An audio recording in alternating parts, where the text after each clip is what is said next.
श्री गणेशाय नमः।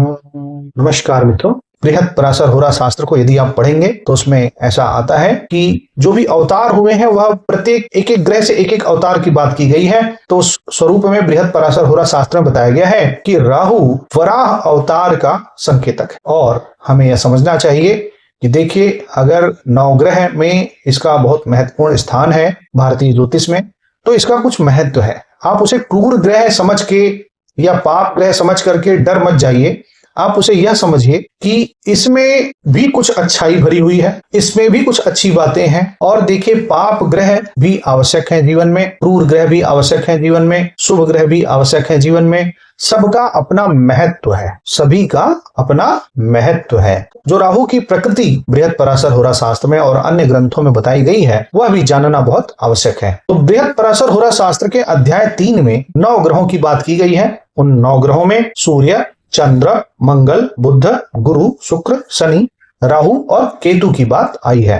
अर्थात 9 ग्रह में राहु को ग्रहण किया गया है और इस क्रम में राहु 8वें नंबर पर आता है। जब आप पद को देखेंगे, प्रत्येक ग्रह का हमने एक पद देखा था, तो जिसको कि प्लेनेटरी हायरार्की आप कह सकते हैं अंग्रेजी शब्द में। तो ये है कि ये जो है सेना का प्रतिनिधित्व कर रहा है, मतलब ये सेना है या सैनिक है, या सैनिक है, आप ऐसा समझिए। तो जिस प्रकार से आप शतरंज खेलते हैं तो शतरंज में हाथी, घोड़ा, ऊंट सब आपको मिलता है, तो उसमें आप राहु केतु को समझिए कि वह सेना है और सेना में बड़ा बल है। शतरंज जरा याद करिए, और एक सैनिक अगर 8वें घर में पहुंच जाए तो फिर वह किसको बलवान बना देता है। तो इस प्रकार से राहु को ऐसा समझिए कि राहु एक विशेष ग्रह का नाम है भारतीय ज्योतिष में, जिसमें की अद्भुत क्षमताएं भरी हुई हैं। जब रंगों का वर्णन आता है तो विशेष रूप से बृहत्पराशर होरा शास्त्र में ही राहु केतु के लिए विशेष रंग की बात नहीं कही गई है। और यह इसलिए है क्योंकि जिसके साथ रहते हैं उसका रंग ले लेते हैं। और आप ऐसा भी समझिए कि चूंकि ये फिजिकल बॉडी नहीं है, इसलिए जो है यह इनको क्या रंग दिया जावे,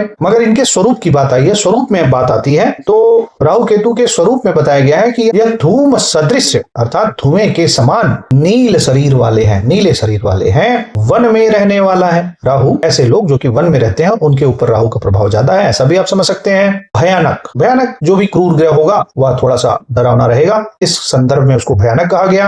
वात प्रकृति, देखिए वात पित्त कफ 3 प्रकृति है, तो राहु की वजह से आप वात प्रकृति समझिए। और राहु बुद्धिमान भी है। देखिए, राहु को बहुत ही बुद्धि वाला ग्रह समझना है, इसकी बुद्धि को सामान्य लोग नहीं समझ सकते। बृहत्पराशर होरा शास्त्र में ही ग्रहों के बल क्रम की बात हुई है, और बल क्रम में उत्तरोत्तर बल क्रम में बताया गया है कि पहले है शनि, शनि से ज्यादा बलवान है मंगल, मंगल से ज्यादा बलवान है बुध, बुध से ज्यादा बलवान है गुरु, गुरु से ज्यादा बलवान है शुक्र, और शुक्र से ज्यादा बलवान है चंद्रमा, और चंद्रमा से भी बलवान सबसे सर्वशक्तिमान यदि कोई ग्रहों के क्रम में है तो वह सूर्य है। जब यह बात होती तो वहां पर राहु केतु को कोई स्थान नहीं दिया गया है।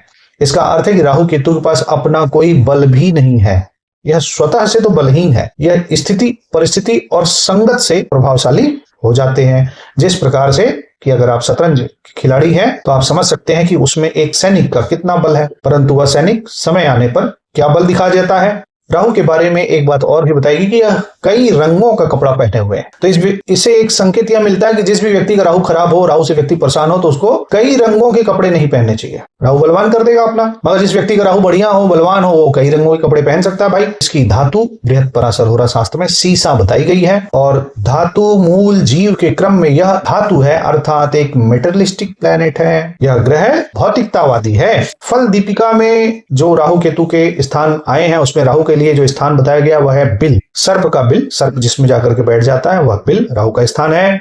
दरार, कोई भी दरार है, दीवालों के दरार है, वह भी राहु के लिए स्थान कहे गए हैं। यानी कि कुंडली में अगर राहु खराब है तो व्यक्ति को ऐसे मकान में नहीं रहना चाहिए जहां पे दरार आ गई है, तो मतलब वहां पे राहु प्रबल हो गया। घर के अंधेरे कोने, घर में कहीं अंधेरा न रखें यदि राहु महादशा आ गई है तो। और यह नैऋत्य कोण का प्रदर्शक है। नैऋत्य कोण में जो भी आसुरी शक्तियां हैं उनको हम लोग नैऋत्य कोण में देखते हैं, और नैऋत्य कोण में हमने मूल नक्षत्र से जाना था कि यह जीवन में जीव को उसके द्वारा किए गए पाप कर्मों का फल प्रदान करता है। तो यदि राहु की दशा में बहुत परेशान है तो आप यह मत समझिए कि राहु परेशान करने आ गया है, यही समझिए कि पहले का प्रारब्ध है जो कि कट रहा है। फल दीपिका में जो राहु का आधिपत्य के बारे में बताई गई बात वह है, उसका अधिपत्य आता है गधा पे, बकरा पे, भेड़िया पे, ऊंट पे, सांप पे, और अंधेरे स्थान हमने अभी आपको बताया। साथ ही साथ मच्छर, खटमल, कीट, उल्लू, यह सब राहु केतु के आधिपत्य में आते हैं। प्राचीन काल की विद्या है, प्राचीन काल के टेक्स्ट हैं, उस कालखंड में इसी सेंस में बात होती थी। आधुनिक काल के टेक्स्ट एकदम अलग दिशा में बात करते हैं, उन पर भी जब चर्चा होगी तो हम लोग उस पर भी बात करेंगे। वर्तमान में जो संदर्भ है, हम प्राचीन काल की पुस्तकों और हमारे क्लासिकल टेक्स्ट को ही पढ़ने की कोशिश कर रहे हैं और हम यह प्रयास कर रहे हैं कि हम आपके समक्ष प्राचीन काल में दिए गए टेक्स्ट को आज के आधुनिक काल के साथ कैसे कोरिलेट करें, यह मेरा प्रयास है।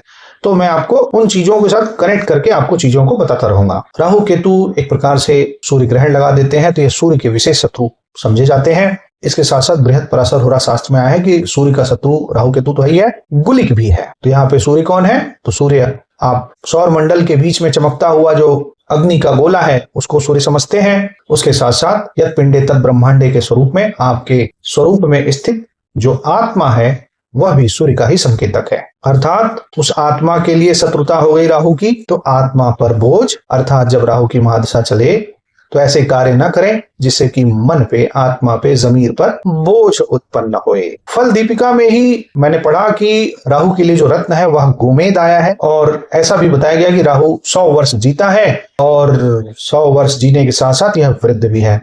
तो जब आयु की बात आ गई तो मैं अपने गुरुजी का एक सूत्र आपको दे रहा हूं कि हमारे गुरुजी बताते थे यदि घर में कोई वृद्ध व्यक्ति हो और उनके स्वास्थ्य का संकट चल रहा हो तो आप यह देखिए कि घर का जो सबसे छोटा बच्चा जो है, देखिएगा तबीयत खराब है घर के सबसे वृद्ध व्यक्ति की, और कुंडली आप देख रहे हैं घर के सबसे छोटे नवजात जो सबसे आखिर में पैदा हुआ है, यानी कुछ दिन पहले ही पैदा हुआ है, चाहे 5 साल का बच्चा हो चाहे 10 साल का बच्चा हो, जो सबसे घर का छोटा बच्चा उसको देखिए और उसकी कुंडली में देख लीजिए कि क्या उसकी कुंडली में राहु की महादशा तो नहीं चल पड़ी।